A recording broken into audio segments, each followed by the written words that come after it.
মহাভারতে আমরা ধীরে ধীরে ধীরে ধীরে ভেতরে ঢুকছি। তার সঙ্গে মহাভারতের যে বৈশিষ্ট্য সেগুলো আলোচনা করে যাচ্ছি। আজকে একটু বলি মহাভারতের ধর্মের ব্যাপারে। যারা হিন্দু ধর্মের ব্যাপারে কিছু কিছু জানবেন, হিন্দু ধর্মে যাবতীয় যা কিছু আছে বেদ থেকে এসেছে। আর যদি মূলের দিকে যান, বেদের ধর্মই মহাভারতের ধর্ম। কিন্তু বেশ কিছু জিনিস মহাভারতে এসে পাল্টে গেছে। প্রথম থেকে যারা শুনছেন, যদি আপনাদের মনে থাকে, বলা হয়েছিল যে বর্তমানকালে হিন্দুদের যা কিছু আছে মহাভারত থেকে এসছে। মহাভারত নিজেই বেদ থেকে এসছেন, কিন্তু অনেক কিছু পাল্টে গেছে। কি কি এটা আমরা যেমন যেমন এগোবো এগুলো দেখতে পারবেন। তবে একটা খুব সংক্ষেপে কয়েকটা পয়েন্টস বলি। প্রথমেই যেটা চোখে পড়ে, বেদে ইন্দ্র, মিত্র, বরুণ এনারা খুব ইম্পর্টেন্ট দেবতারা ছিলেন। পুরো বেদে সবচেয়ে বেশি প্রার্থনা ইন্দ্রের নামেই রয়েছে। এখন মহাভারতে এসে ওনাদের ইম্পর্টেন্স শেষ হয়ে গেল। বাল্মীকি রামায়ণে যদি দেখা যায়, তখনও ইন্দ্রের নাম থেকে থেকে থেকে থেকে আসে।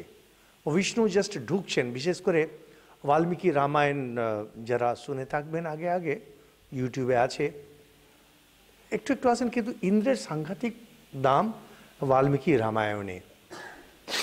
মহাভারতে এসে ইন্দ্র, মিত্র, বরুণ এরা সব উড়ে গেলেন।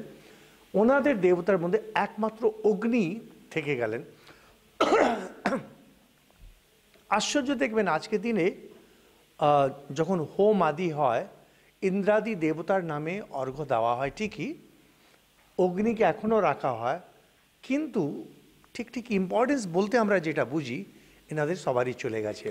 আর তার জায়গায় ঢুকে গেলেন কৃষ্ণ, শিব, বিষ্ণু, এই তিন। আর বলতে পারেন শিব আর বিষ্ণু, আর বিষ্ণুর যে অবতারগুলি, শ্রীরাম, শ্রীকৃষ্ণ, এনারা। মহাভারতে আমরা দেখি যে এনারা এসে গেছেন, আর শ্রীকৃষ্ণ থেকে থেকেই ইন্দ্রের অহংকার চূর্ণ করেছেন। এটা বেদে কল্পনাই করা যাবে না। তার সঙ্গে আমরা দেখছি যে বশিষ্ঠ ঋষি, তিনিও ইন্দ্রের যে অহংকার চূর্ণ করেছেন। একটু পরেই আমরা দেখব জন্মেজয়ের যজ্ঞেও কিভাবে ইন্দ্রের অহংকার চূর্ণ হতে যাচ্ছে। এমনকি মাঝে মাঝে দেখা যায় ইন্দ্রের যে ব্যক্তিত্ব, ইন্দ্রের যে চরিত্র, সেটাকে যেন হাস্যকর বানিয়ে দিচ্ছেন, হাসাহাসি যেন করছেন। বেদ থেকে এটা পরিবর্তিত হয়ে যাচ্ছে। এখন আমরা দেখি কেনোপনিষদ যারা পড়েছেন, আপনারা অনেক কোর্স আদি করেন, কেনোপনিষদেই এক জায়গায় আসে দেবতা অসুরের সংগ্রাম হলো, দেবতারা খুব খুশি। হঠাৎ দেখে সামনে একটা অজানা একটা কি জন্তু, জীব এসে দাঁড়িয়ে আছে, ওরা কেউ বুঝতে পারছে না কি।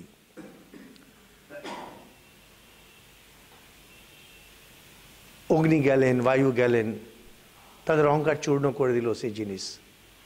ইন্দ্র যখন গেল, ইন্দ্রের সঙ্গে সে কথাও বলল না, অন্তর্ধান হয়ে গেলেন। তখন হেমবতী, যাকে দুর্গার সঙ্গে পরে জুড়ে দেওয়া হয়েছে, তিনি বললেন, যা ছিলেন ব্রহ্ম। তার মানে উপনিষদে আমরা প্রথম দেখছি কিভাবে ইন্দ্রের সত্তা ব্রহ্ম তার সত্তার সামনে নিচে চলে গেছে।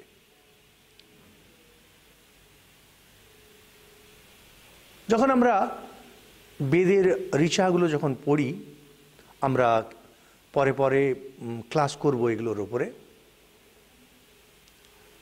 তখন আমরা দেখি যে পুরুষ বলতে ঈশ্বর, পুরুষকে নিয়েও প্রার্থনা করা হচ্ছে, আর ইন্দ্রকে নিয়েও প্রার্থনা করা হচ্ছে। কিন্তু মহাভারতে এসে পুরোপুরি এই যে পুরুষ মানে ঈশ্বর, তাকে সামনে নিয়ে আসা হচ্ছে। ইন্দ্রাদিকে বানিয়ে দিচ্ছেন দেবতা, আর ঈশ্বর আর দেবতার মধ্যে একটা তফাৎ এসে যাচ্ছে। এটা প্রায় লোকেরা এই দেখবেন যখন হিন্দুদের নিন্দা করে, বলে হিন্দুদের 33 কোটি দেবী দেবতা। আমার ইউটিউবে একজন লিখেছিল, এই যত বাংলাদেশের মুসলমানগুলো কেন যে আমাদের পেছনে লেগে আছে, লিখছে হিন্দুদের যত দেবী দেবতা আছে তত ভারতের টয়লেট নেই। আমি ভাবলাম যে লিখি, যারা ঈশ্বরকে নিয়ে গণনা করে ঈশ্বরত্ব পায়, যারা টয়লেটকে নিয়ে গণনা করে সেপটিক ট্যাঙ্কে যায়। তা ভালো থাক, এসব এরকম রিপ্লাই না দেওয়াই ভালো। এনারা একটা জিনিস ভুলে যাচ্ছেন, এরা যখন আমাদের পৌত্তলিক বলতে চায়, এরা ভুলে যাচ্ছে যে আমাদের যে দেবতারা যাকে বলি দেবতা, 33 কোটি হোক 40 কোটি হোক, এনারা ঈশ্বর নন। ঈশ্বর আমাদের একটাই, নারায়ণ। আমাদের ঈশ্বর একটাই, নির্গুণ নিরাকার ব্রহ্ম। তাকে আমরা যখন মন দিয়ে দেখি আমরা তাকে বলি সগুণ সাকার। ভক্তি দিয়ে যখন দেখি আমরা তাকে বলি বিষ্ণু। শিবের ভক্ত বলেন শিব, রামের ভক্ত বলেন রাম। কিন্তু মনে রাখবেন, কখনো কেউ বলবে না যে শিব আর বিষ্ণু আলাদা। বলবেন বিভিন্ন কার্যের অবস্থায় তারা অন্যরকম। 33 কোটি দেবী দেবতা যারা, তারা কিন্তু আলাদা, এরা কিন্তু ঈশ্বর নন। লোকেরা প্রায় এই ভুলটা করেন। বেদে যদি আমরা যাই, বেদে তখন আমরা দেখছি যিনি অনন্ত, তার একটা মুখ যেন ইন্দ্র। কিন্তু ইন্দ্রের সঙ্গে বেশ কিছু ঘটনাগুলো, বেশ কিছু কাহিনীগুলো এমন জড়িয়ে গেল, ব্যাসদেব যখন ধর্মকে জনগণের মধ্যে খুলছেন, ইন্দ্রের চরিত্র আর চলবে না।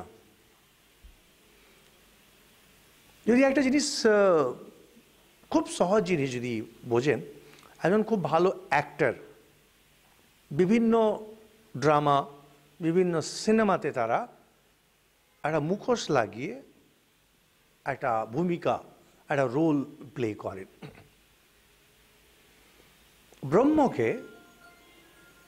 ব্রহ্ম সচ্চিদানন্দ যিনি, তারপর যদি আপনি একটা মুখোশের কল্পনা করেন, তিনি অনন্ত। অনন্তের উপরে যখন মুখোশ লাগিয়ে দেওয়া হয়, রামের মুখোশ রাম, আল্লাহর মুখোশ আল্লাহ, কৃষ্ণের মুখোশ কৃষ্ণ, থাকবেন কিন্তু বস্তু সেই এক। বেদে ইন্দ্রকে যেন ইন্দ্রের মুখোশটা যেন লাগিয়েছিলেন, কিন্তু পরে ইন্দ্রের চরিত্রটা মানুষের দিকে এত বেশি এসে গেল যে ব্যাসদেব আর ওকে রাখলেন না। এখন দরকার তখন ওনার নতুন চেহারা। উনি ওই যে 12 জন আদিত্য, আগে আমরা বর্ণনা করলাম কিভাবে কাশ্যপ মুনি, তার অদিতি বলে স্ত্রী, তার সন্তান 12 আদিত্য, 12 জন আদিত্য। বিষ্ণুর কথা বেদে বলা আছে, কিন্তু সেখানে ইম্পর্টেন্স এরকম কিছু নেই। এবার উনি এই বিষ্ণুর মুখোশটাকে লাগিয়ে দিলেন সেই ব্রহ্মের উপরে, বেরিয়ে এলো নতুন ঈশ্বর। শিবের মুখোশটাকে লাগিয়ে দিলেন ব্রহ্মের উপরে, বেরিয়ে এলো নতুন ঈশ্বর। বিষ্ণু আর শিব, মহাভারতে আমরা এই দুটোকে খুব ইম্পর্টেন্স দেখি, যে খুব ইম্পর্টেন্স দেওয়া হয়েছে। শেষে আজকে আমাদের কাছে বিষ্ণু, শিব আর অফকোর্স দুর্গা আছে, তার কথা আমরা পরে বলছি। এখন নতুন যে দেবতাগুলো যারা এসেছেন, তার সঙ্গে বিভিন্ন যে প্রকৃতির যে শক্তিগুলো রয়েছে, সেগুলো যে দেবতাগুলো, তারা অনেকটা আমাদের মতোই হতে শুরু হয়ে গেছেন। আর দিয়ে তার সঙ্গে দেখা যাচ্ছে আগের অনেক দেবতাগুলো তার সঙ্গে মিশে একটা নতুন জিনিস যেন দাঁড় করিয়ে দেওয়া হলো। যেমন রুদ্র ছিলেন, আমাদের বেদে রুদ্রের কথা আসে। অন্যদিকে হিস্টোরিয়ানসরা বলেন ইন্ডাস সিভিলাইজেশনের সময় পশুপতি বলে ছিলেন। এনারা এই পশুপতি আর রুদ্র সব কিছুকে নিয়ে সেই ব্রহ্মের উপরে একটা মুখোশ লাগিয়ে দিলেন, হয়ে গেল শিব। এখন এনাদের যে বর্ণনাগুলো সবকটা মানুষের সঙ্গে কথা একটা মিলতে শুরু হয়ে গেল। কমিউনিস্ট হিস্টোরিয়ানসরা যখন লিখতে শুরু করলেন, ওরা তো সব কিছুতে ক্লাস ওয়ার দেখে, যেখানে কোনো ওয়ার নেই সেখানেও এনারা ওয়ারই দেখেন। এনারা বলেন ইন্দ্রাদি দেবতা হলো ব্রাহ্মণদের দেবতা, আর কৃষ্ণ বা ইভেন বিষ্ণু এরা হলো কৃষি বর্গের দেবতা, শিব হলো ট্রাইবালদের দেবতা, এদের সুপ্রিমেসি এসে গেল। বিচিত্র সব থিঙ্কার্স নিজের মতো একটা থিওরি নিয়ে আসে, দাঁড় করিয়ে দেয়, এমন কিচ্ছু নেই। ভালো করে যদি দেখা যায়, ব্যাসদেবের উদ্দেশ্য একটাই, মানুষের মনে কিভাবে আপনি ঈশ্বর চিন্তন, ঈশ্বর ভাবনা বাড়াবেন। ঠাকুর যখন এসেছেন, আজকে যারা ঠাকুরের ভক্ত, ঠাকুরকে আমরা অবতার রূপে দেখছি।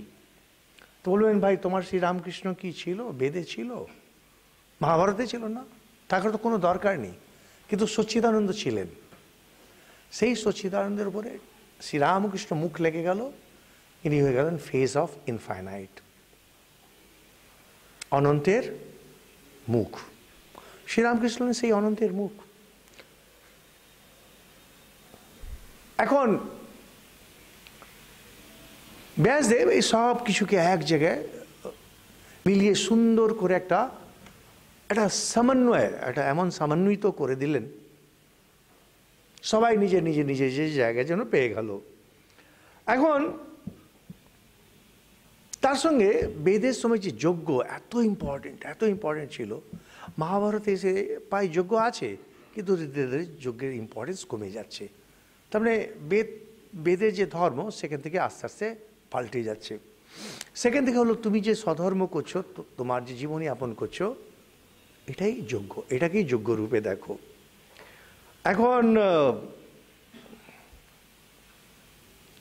যখন এই শ্রীকৃষ্ণকে এভাবে নিয়ে আসা হলো, বিশেষ করে মহাভারতে, আর শিবকে যখন নিয়ে আসা হলো, লোকেদের পক্ষে, বিশেষ করে যারা নিচের দিকে ছিলেন, তাদের পক্ষে নিজেকে জুড়ে নেওয়া খুব সহজ হয়ে গেল। ব্যাসদেব এতটা ভেবে নিশ্চয়ই করেননি। এই একজন একটা খুব নামকরা ঘটনা, অরুণাচল প্রদেশে অনেক আগে একবার একজন মহারাজ, তখন অরুণাচলে নতুন সেন্টার খোলার চেষ্টা চলছে, একজনের বাড়িতে গিয়ে দেখেন ঠাকুরের ছবি ক্যালেন্ডারে। তিনি অবাক হয়ে গেছেন, কারোর জানার তো কথা না ঠাকুরের কথা। তিনি জিজ্ঞেস করলেন অবাক হয়ে যে, আরে ঠাকুর আগে এসে গেছেন আমাদের এখানে আসার আগে। ওই জিজ্ঞেস করলেন, আপনি কী করে এই ছবিটা পেলেন? তো অরুণাচল থেকে ডিব্রুগড়, আগে তো অনেক ঝামেলা ছিল, এখন নতুন ব্রিজ আদি হয়েছে, বলছে যে ডিব্রুগড়ে গেছিল, ওখানে চায়ের দোকানে এই ক্যালেন্ডারটা ছিল।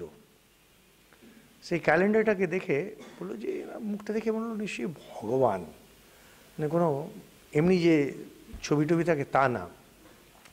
আর ওনার কাপড়ের পরাটা দেখে মনে হলো ইনি তো আমাদের মতোই কাপড় পরেন, অরুণাচলের ট্রাইবালরা কাপড় খুব কম পরে, তো নিশ্চয়ই আমাদের ভগবান। তো ওকে চেয়ে, ওর কাছ থেকে চেয়ে নিলেন যে ক্যালেন্ডার আমাকে দিয়ে দাও, এটা আমি বাড়িতে লাগিয়ে নিয়েছি। এখন এই যে ঠাকুরের ওই যে একটু এরকম যে কাপড় কম আছে, যে ছবিটা তোলা হয়েছে, অন্যান্য ছবিতে অন্যরকম আছে, সেখান থেকে ট্রাইবাল একজন আইডেন্টিফাই করছে যে ইনি আমাদেরই দেবতা। ঠিক সেইভাবে শিবের সঙ্গে, কৃষ্ণের সঙ্গে লোকেদের পক্ষে নিজেকে জুড়ে নেওয়া খুব সোজা হয়ে গেল। তারপরে আমরা দেখছি যে মন্দিরের বর্ণনা, মন্দির আদি যেন আছে, বাল্মীকি রামায়ণে একটু হিন্ট আছে, মহাভারতে আরেকটু যেন বেড়ে যায়। আর বেদে শত্রুদেরকে নিয়ন্ত্রণ করার জন্যে মন্ত্র আছে, তাতে শত্রুকে মারা যায়, শত্রুকে বশে আনা যায়, এ আমরা একটু পরেই দেখব। মহাভারত পাল্টে দিলেন এটাকে। মহাভারত বলছেন যে না, শত্রুকে মেরো না, শত্রুকে ভালোবেসে জয় করার চেষ্টা করো। তো পুরো যে আদর্শটাই জীবনে যেন পাল্টে গেল। তার সঙ্গে আমরা দেখি যে এনারা যে বৈদিক ধর্ম দর্শন, সেখানেও বেশ কিছু পরিবর্তন যেন ঘটছে। আগে বলা হয়েছিল কিভাবে পুনর্জন্মের কথা, যেটা উপনিষদ আদিতে ছিল, মহাভারতে পুরো জোর ধরে নিয়েছে। ফলে অবতারের যে আইডিয়া সেটাও খুব জোর পেয়ে গেছে। কিন্তু যেটা দেখি উপনিষদে যেটা ভক্তি জিনিসটা নেই। বেদে যদি যান, আমরা যখন বেদের উপরে ক্লাসগুলো করব দেখবেন বেদে সমস্ত রকমেরই প্রার্থনা আছে, যেখানে ঈশ্বরকে সব রূপেই দেখা হয়েছে। ঈশ্বরকে এক নর্তক রূপে বা নর্তকী রূপেও দেখা হয়েছে, ঈশ্বরকে বন্ধু রূপে, বাবা রূপে, মিত্র রূপে, সব সব প্রত্যেক রূপে দেখা হয়েছে।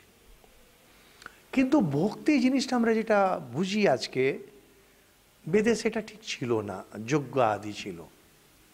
কি ভক্তির ব্যাপারটা মহাভারতে পুরো দমে ঢুকে গেছে। বিশেষ করে গীতাকে যে বলা হয়, গীতা যেন উপনিষদ থেকেও শ্রেষ্ঠ, কারণই হলো ভক্তি আছে। উপনিষদে ভক্তি এইভাবে বর্ণিত নেই, আছে বীজ রূপে আছে, এখানে পরিষ্কার রূপে চলে আসছে। তারপরে দেখবেন এই যে ভালোবাসা জিনিসটা, আমরা যজ্ঞ যখন করছে, কর্মের একটা ফল আসবে। ভক্তির বলছেন যে উচ্চতম ভক্তি হবে যেখানে কোনো ফলের কোনো আশা আকাঙ্ক্ষা নেই। যখন বনবাসে রয়েছেন পাণ্ডবরা, দ্রৌপদী খুব করে যুধিষ্ঠিরকে গালাগাল দিচ্ছেন, ভগবানের নামে গালাগাল দিচ্ছেন, ভগবান এইগুলো সেইগুলো, যুধিষ্ঠির আটকে দিচ্ছেন, এরকম কথা বলো না দ্রৌপদী, ভগবানকে ভালোবাসবে কারণ ভালোবাসাটা তোমার স্বভাব, তুমি ভালোবাসবে কারণ তুমি ভালোবাসতে চাও, বদলে তিনি কি দিচ্ছেন সেটা দিকে তাকিও না। স্বামীজি দেখবেন যখনই ভালোবাসা জিনিস নিয়ে বলতেন, বারবার বলবেন লাভ ফর লাভ সেক, আমি তোমাকে ভালোবাসি, তুমি আমাকে ভালোবাসলে তাতে আমার কি আসে যায়। কারণ এই সব কিছুতে দেখবেন খুব একটা সেন্টেন্সে যদি বোঝানোর চেষ্টা করা হয়, বেদে কর্ম খুব ইম্পর্টেন্ট। তার মানে আপনার যে শরীর, এটা খুব ইম্পর্টেন্ট হয়ে যায়। আপনি যজ্ঞাদি করবেন, কর্মের ফল শরীরে ভোগ করবে। মহাভারতে এসে ওটা মন খুব ইম্পর্টেন্ট হয়ে যায়। এই যে কথাগুলো যেগুলো বর্ণনা করা হচ্ছে, মনটা খুব বেশি ইম্পর্টেন্ট হয়ে যাচ্ছে। যার জন্য যজ্ঞের তুলনায় জপ করা, আগে বলেছি আমরা, যজ্ঞ করার বদলে প্রার্থনা করা, এই জিনিসগুলোর ইম্পর্টেন্স অনেক বেড়ে যায়। আর সেই জন্য আমরা মহাভারতে পরপর আমরা অনেকগুলো প্রার্থনা পাবো। দ্রৌপদী প্রার্থনা করছেন, আর তার সঙ্গে অর্জুন মা দুর্গার প্রার্থনা করছেন,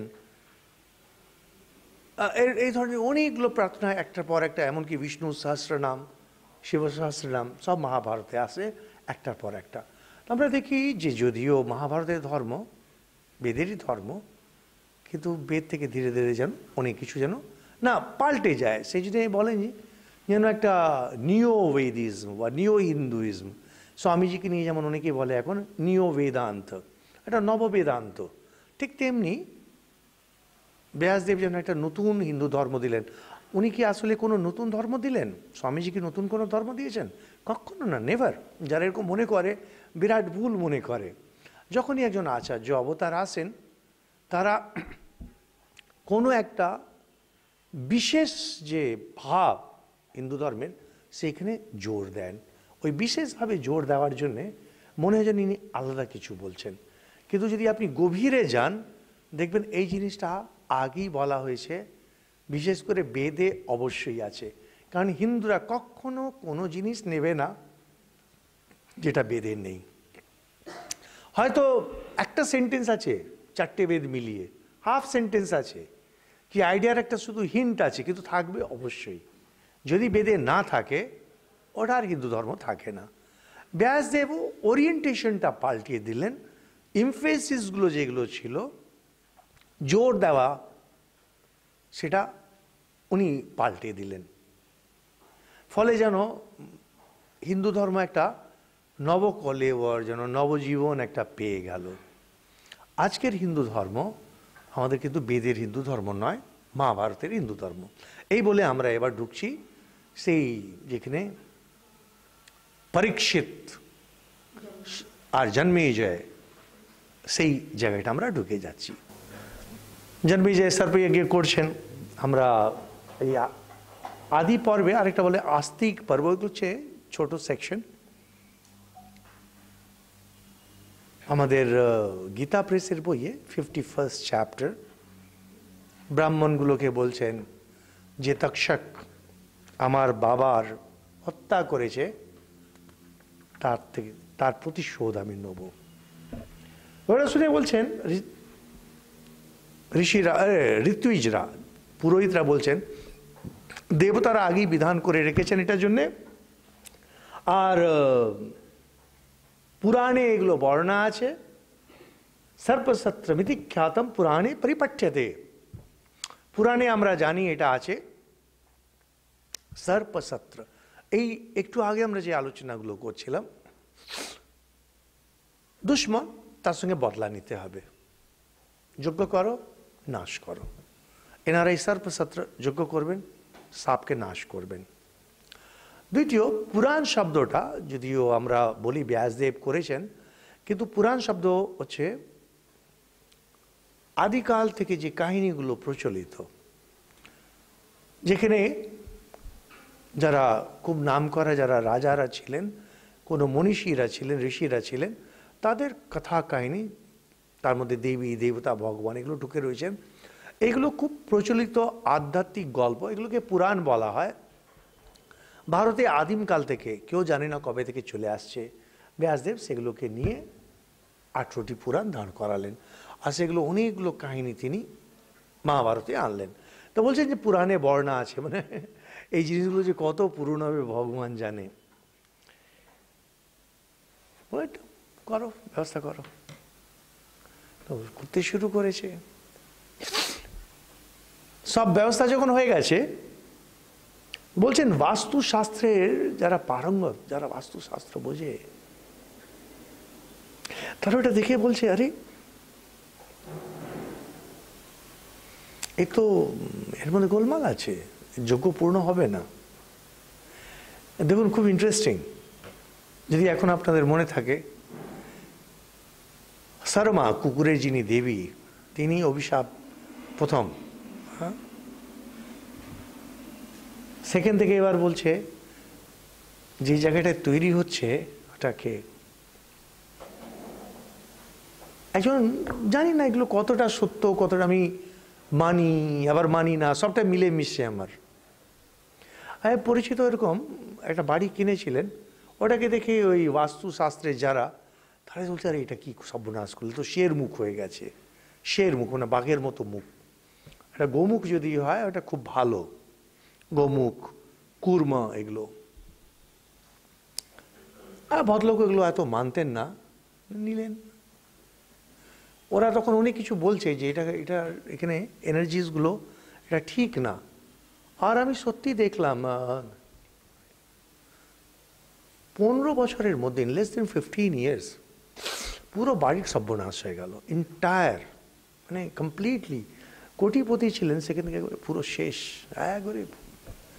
তো আমি এগুলো কোনো প্রুভ করছি না, কিন্তু এটা আমি নিজের চোখে আমি দেখেছি। চোখে যারা ছিলেন বাস্তুশাস্ত্রে তারা বললেন যে এটা আপনার কি করলেন, এটা ভুল হয়ে গেছে, এর এন্ট্রেন্সটাই ভুল। আর সত্যি ইন লেস দেন 15 years একবারে কোটিপতি থেকে জিরো হয়ে কর্তা সুইসাইড করে নিলেন, গিনি। এখন এগুলো সত্যি কতটা ঠিক কতটা ভুল আমার জানা নেই, কারণ আমি স্টাডি করিনি, বাস্তুশাস্ত্র দিয়ে পড়াশোনা করিনি, আমি জানিও না। মহাভারতে কিন্তু মেনশন করছেন যে এই যজ্ঞ হবে না। এখন এগুলো হচ্ছে পেছনের দিকে তাকিয়ে এনারা এই কথা বলছেন, কিন্তু বাস্তুশাস্ত্রে পরিষ্কার করে বলে দেয় যে কনস্ট্রাকশন যেটা রয়েছে যদি এরকম হয়, এরকম হয়। ওনারা যার জন্য ইদানিংকালে দেখবেন এই ফেং শুই আর কী সব নানা রকমের পজিটিভ এনার্জি বাড়ানো, এগুলো করা, একটা সূর্য লাগিয়ে দেয়, এগুলো আছে, এগুলো অনেক কিছু।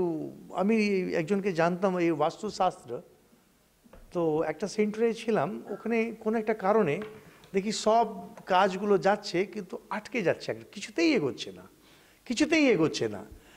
হঠাৎ কপাল এমন, ওই ভদ্রলোক বাস্তু খুব ভালো জানতেন, বাস্তু করে করে এখন বিরাট বড় লোক, বিরাট। তিনি আশ্রমে এসে দেখে বলছেন যে এই জমিটা কাদের? আমি বললাম এটা আমাদেরই। বলছে তো কোনোদিনই আপনাদের ইমপ্রুভমেন্ট হবে না, এক্ষুনি এই জমিটাকে আলাদা করুন। উনি কিচ্ছু জানেন আমাদের ব্যাকগ্রাউন্ড। বললেন রে এটা আপনার ব্যালেন্স বিগড়ে আছে, আর ওই জমিটা ছেড়ে দিলে তো আমরা শেষ। ওটার উপরে আমরা, না না আপনি একটা লাইন টেনে দিন এখানে, একটা ডিমার্কেশন, একটা চেন দিয়ে, একটা কিছু দিয়ে, না যেন এটা আলাদা করে দিলাম। একটা কুসংস্কার বলুন, যাই বলুন, তার 7 দিনের ভেতরে সমস্ত ফাইলগুলো আমাদের পরিষ্কার হয়ে গেল, সমস্ত এভরিথিং। 7 দিনের ভেতরে সব যত গভর্নমেন্ট ফাইল টাইল যত আটকে ছিল সব পরিষ্কার হয়ে, সব টাকা পয়সা সমস্ত সব কিছু ইম্প্রুভ করলো ফট করে। কি করে হলো, কেন হলো, কাকতালীয় বলুন কিন্তু সত্যি দেখেছি আমি 2-3 বার আমার এটা দেখা হয়ে গেছে। হয় এখন এই জন্যে যেখানে এইগুলো আছে সেখানে ধাপ্পাবাজিও হয়, লোকেরা ধাপ্পাও মেরে বেড়ায়। এখানে যেটা বলেছেন মহাভারতে যা আছে আমি ওইটাই বর্ণনা হয়েছে, বলছেন এই যজ্ঞ পুরো হবে না, কিন্তু কিচ্ছু করেনি, যজ্ঞ শুরু হয়ে গেছে। এনারা এবার যজ্ঞ শুরু করেছেন, মন্ত্র পড়তে শুরু করেছেন, আর এমন অবস্থা যে সর্পগুলো তার বুক ধরপড় ধরপড় ধরপড় করছে, আর মন্ত্রের শক্তি এমন যে টেনে নিয়ে চলে আসছে সর্পগুলোকে।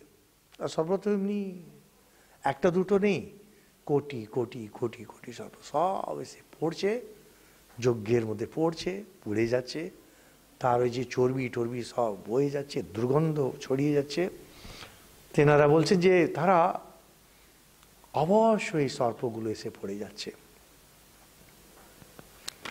তো যখন এগুলো যখন পড়ছেন, বলছেন যে সাপগুলো কাঁদছে চেঁচিয়ে চেঁচিয়ে। যুদ্ধের সময় যেমন কয়েদিগুলোকে ধরে নিয়ে যায় না, জার্মান যেরকম নিয়ে গিয়েছিল সব কটাকে সেকেন্ড ওয়ার্ল্ড ওয়ারের সময় মৃত্যুর দিকে, কাঁদছে লোকেরা, এই সাপগুলো যেমন টেনে নিয়ে চলে আসছে যজ্ঞের মধ্যে। তক্ষক তার আবার বন্ধুত্ব ইন্দ্রের সঙ্গে। তক্ষক তাড়াতাড়ি গিয়ে দৌড়ে পালিয়ে স্বর্গে পৌঁছে গেছে, গিয়ে ইন্দ্রকে বলছে এই দুরবস্থা, নিচে এরকম আগুন যজ্ঞ করছে, কিছু একটা করুন। তমিন্দ্র প্রাহ সুপ্রীত ন তবাস্তি তক্ষক ভয়ম নাগেন্দ্র তস্মাদ্বে সর্ব সত্রাৎ কদাচন। তক্ষক তোমার কোনো ভয় নেই, তুমি এখন স্বর্গে আছো, আমি আছি, তোমাকে কেউ ছুতেও পারবে না, আরামসে থাকো, মৌজ করো, তোমাকে আর কেউ ছুতে পারবে না, তুমি আমার বন্ধু, আমি তোমার রক্ষা করছি। এইদিকে যজ্ঞ চলছে দিনের পর দিন, সর্পগুলো পুড়ছে, যার জন্যে পুড়ছে সে গিয়ে আরামসে ইন্দ্রের ওখানে বসে মৌজ করছে। হ্যাঁ, আমাদের এখানে দেখবেন এই টেররিস্টেরা না, লিডারগুলো পাকিস্তানে না কোথায় গিয়ে বসে মৌজ সে আছে, তার ফুট সোলজারগুলো মরছে এখানে। যার জন্যে যোগ্য, যাকে নাশ করার জন্যে সে আরামসে ভোগ করছে, আর বাকিরা এখানে মরছে। ইতিমধ্যে বাসুকি, যদি মনে থাকবে, বাসুকির বোন জরৎকারু, জরৎকারুর হাজবেন্ড জরৎকারু, তার সন্তান বাসুকি, তারও বুক এখন ধরপড় কাঁপছে, কিন্তু সে অত্যন্ত শক্তিমান জাতার লোক তো না, তার ভেতরে একটা ভয় আসছে, মাথা ঘুরছে, কিন্তু এখন আগুনে পড়েনি। বোনকে বলছে যে বোন, এই দেখো আমার অঙ্গ শিথিল হয়ে যাচ্ছে, দিকগুলো পরিষ্কার হচ্ছে না, কিছু একটা করো, মনে হচ্ছে যে আজকেই আমি বোধহয় গিয়ে ওই আগুনে গিয়ে পড়বো, খবর ছড়িয়ে গেছে কিনা। শত্রুরা যেমন চলে আসে, একটা দেশকে যখন ধরে নেয়, লোকেরা ভয়ে আতঙ্কে আছে, এই রে এই কদিনের মধ্যে সেনা এসে যাবে, আমাদের সবাইকে শেষ করে দেবে। জরৎকারু ওর হাজব্যান্ড এত বড় পণ্ডিত, তিনি পুরো কাহিনীগুলো জানেন। তিনি বলছেন যে ঠিক আছে, ভয়ের কিচ্ছু নেই। ব্রহ্মা বলে রেখেছিলেন যে জরৎকারুর গর্ভ থেকে যে বেরোবে সেই বাঁচাবে, সেই সন্তান তৈরি আছে। আস্তিককে সমস্ত সব বিদ্যাতে তৈরি করেছিলেন, সন্তান আস্তিক জরৎকারুর। বলছেন, মা বলছেন যে বাবা, এবার তোমার সময়, এ তোমার মাতৃকুলকে উদ্ধার করো তুমি। আমরা সবাই শেষ হয়ে যাব, তুমি যদি না বাঁচো, এখন রক্ষা না করো, we are all finished। তবে বলছেন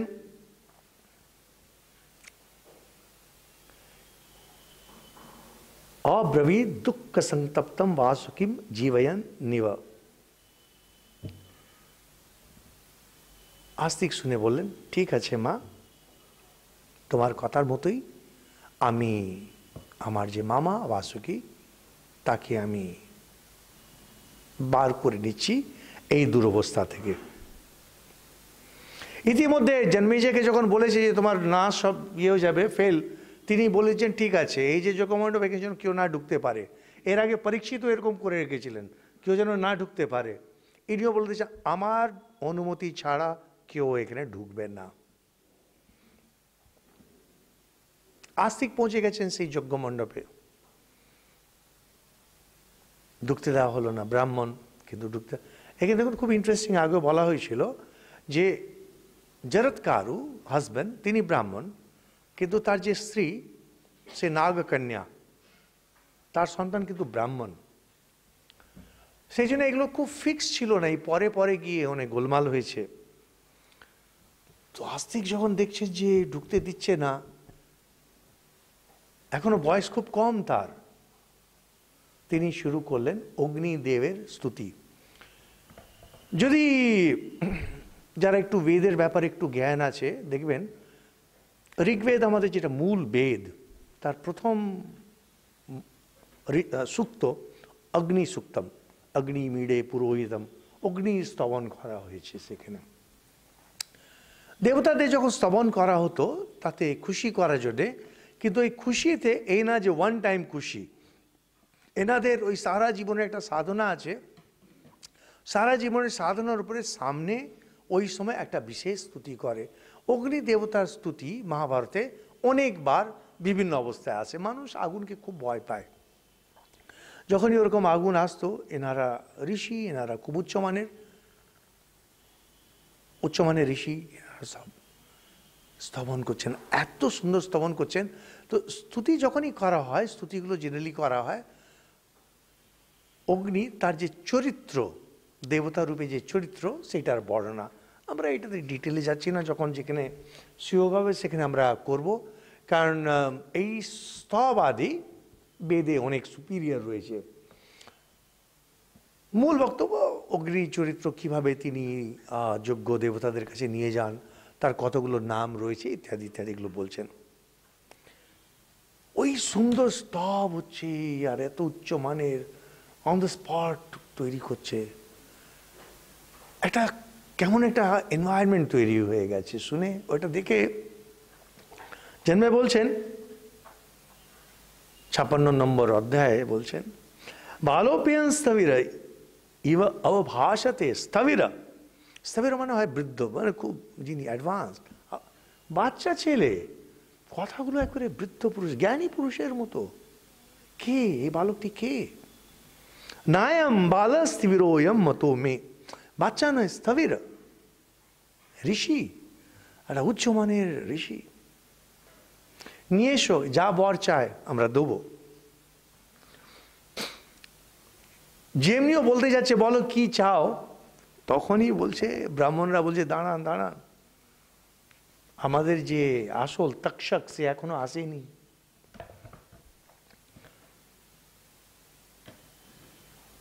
কোথায় তক্ষক? রাজা বলছে আমাদের যে আমরা বিদ্যা যেটা জানি তাতে যখন বিচার করছি, তক্ষক ইন্দ্রের কাছে লুকিয়ে আছে।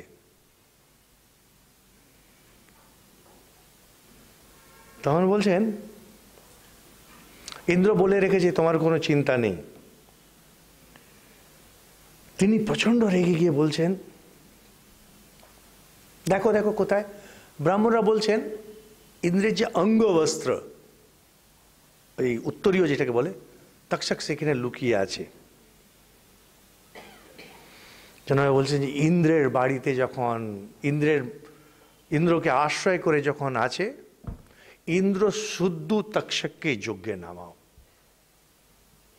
খুব ইন্টারেস্টিং এটা শ্লোক, এর থেকেও বেশি ইন্টারেস্টিং এর কনসেপ্ট। আমাদের হিন্দুদের 6টি দর্শন, যার মধ্যে মীমাংসা একটা খুব নাম করা দর্শন, এটাকে কর্মকাণ্ড বলা হয়। কর্মকাণ্ডীরা বলেন, এরা বেদে পুরোপুরি বিশ্বাস করেন, এরা বলেন আমরা যজ্ঞ দিয়ে যে কোনো জিনিস করতে পারি, মন্ত্র দিয়ে যে কোনো জিনিস করতে পারি, এমনকি ইন্দ্র দেবতা তাকে আমরা নিয়ন্ত্রণ করব মন্ত্রে দিয়ে। মন্ত্রশক্তি এত জোর, পরে পরে যখন ভক্তি মুভমেন্ট এসেছে, ওনারা ওই জিনিসটাকে একটু টুইস্ট করে দিয়েছেন, কি এই জপ দিয়ে, এই মন্ত্র দিয়েই তুমি ঈশ্বরকে তুষ্ট করতে পারবে, তোমাকে আর কিছু করতে হবে না। কিন্তু মীমাংসা দর্শনে ওনারা বলছেন মন্ত্র দিয়েই সব কিছু হয়, আমরা সব কিছু অ্যাচিভ করব। ইন্দ্র দেবতাদের রাজা তো, তক্ষককে আশ্রয় দিয়েছে, ইন্দ্র শুদ্ধ তাকে নামিয়ে দাও। তো বলছেন এখন সেই ইন্দ্রের নামে আহুতি যেমনি দিতে শুরু করেছে, হঠাৎ ইন্দ্রের সামনে সমস্ত দৃষ্টি খুলে গেল। সে দেখছে যে যেন ওকেও টেনে নিয়ে চলে আসছে। সে তাড়াতাড়ি করে নিজের অঙ্গবস্ত্র ছুঁড়ে ফেলে দিল, আর নিজের বাড়ি দিকে চলে গিয়ে বলছে যে ভাই দেখো, তোমার যা করার আমি এতে নেই। উদ্দেশ্য ছিল ইন্দ্র যদি আশ্রয় দিয়ে থাকে, ইন্দ্রকে টেনে হতো। বলছেন এই লাম্পুনিং শুরু হয়ে গেল। ইন্দ্রের যদি আপনি আশ্রয় নিয়ে থাকেন, ও কোনো কাজে লাগবে না, যখন তার উপরে আসবে ছেড়ে দিয়ে বেরিয়ে যাবে। ঈশ্বর কখনো এরকম করবেন না। মহাভারত একটা মেজর ডিপার্চার নিয়ে নিল। একটু আগে যেমন বলা হলো যে বৈদিক দেবতা ইন্দ্রাদি তাকে দেখাচ্ছে কোনো কাজের না, কিন্তু ঈশ্বরের শরণাপন্ন হলে তিনি ছাড়বেন না।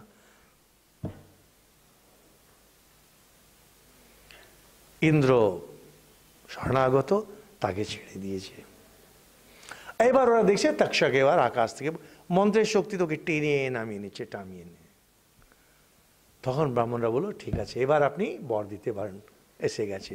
সঙ্গে সঙ্গে আস্তিক বলছে জন্মেজয়কে, এই সর্পসত্র এক্ষুনি বন্ধ করুন, রাইট ওয়ে, এক্ষুনি, এই মুহূর্তে। তো বলছেন যে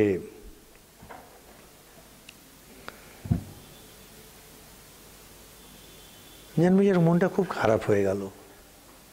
বলছে তুমি অন্য কিছু নাও, টাকা পয়সা ধন যা চাও। বলছেন যে না, আমার এটাই বর চাই, ইউ হ্যাভ টু গিভ।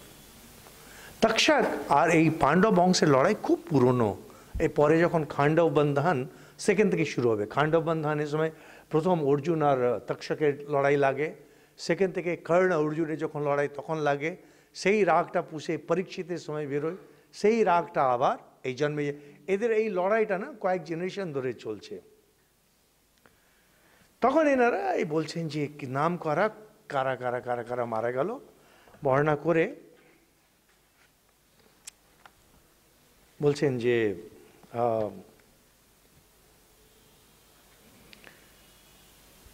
যেমনি এরকম হলো, এখন সর্পযজ্ঞ শেষ করতে হলো। সেখান থেকে ওনারা আস্তিক মুনি তখন বললেন নিজের যে মামা মা এনাদেরকে বললেন, আস্তিক তো ব্রাহ্মণ, সে তো সব ছেড়ে চলে যাবে। বললেন যে ঠিক আছে, আমি তোমাদের এই কাজ করেছি, কিন্তু এরপর থেকে কেউ যদি আমার নাম করে তাহলে কোনো সাপে যেন তাকে না কামড়ায়। यो जरत कारुणा जातो जरत्कारो महायशा आस्तिक सर्वसत्रेव पन्नगान यो व्यरक्षत।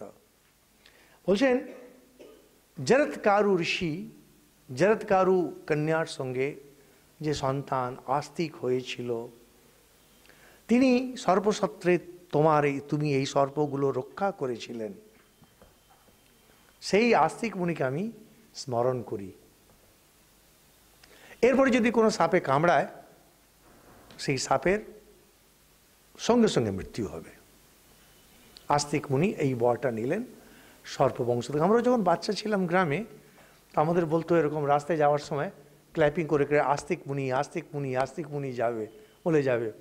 তো পরে আমি ভাবতাম এটা কি আস্তিক মুনির জন্য সাপ পালিয়ে যায় না হাতে ক্ল্যাপিং করি বলে পালিয়ে যায়। আইদার ওয়ে ট্র্যাডিশন কত পুরনো, কোথায় নিয়ে গেছেন। সেই লম্বা কাহিনী বলছে যে আমরা যে প্রথম ক্লাস যখন শুরু করেছিলাম সেখানে ছিল ঋষি বলছেন জন্মেজয়ের সর্পযজ্ঞ থেকে আসছি। কি সর্পযজ্ঞ, তার ব্যাকগ্রাউন্ড বলা হলো, কি হলো, কোল্যাপস করে গেল। তো এই সব শুনে টুনে ওনারা বলছেন যে না না ঠিক আছে যা বললেন বললেন, এবার একটু ব্যাসদেবের যে মূল কাহিনী কিভাবে হলো সেটা বলুন। তো তারা এখন সেখানে বলবেন ব্যাসদেবের যে জন্ম। এক সেকেন্ড,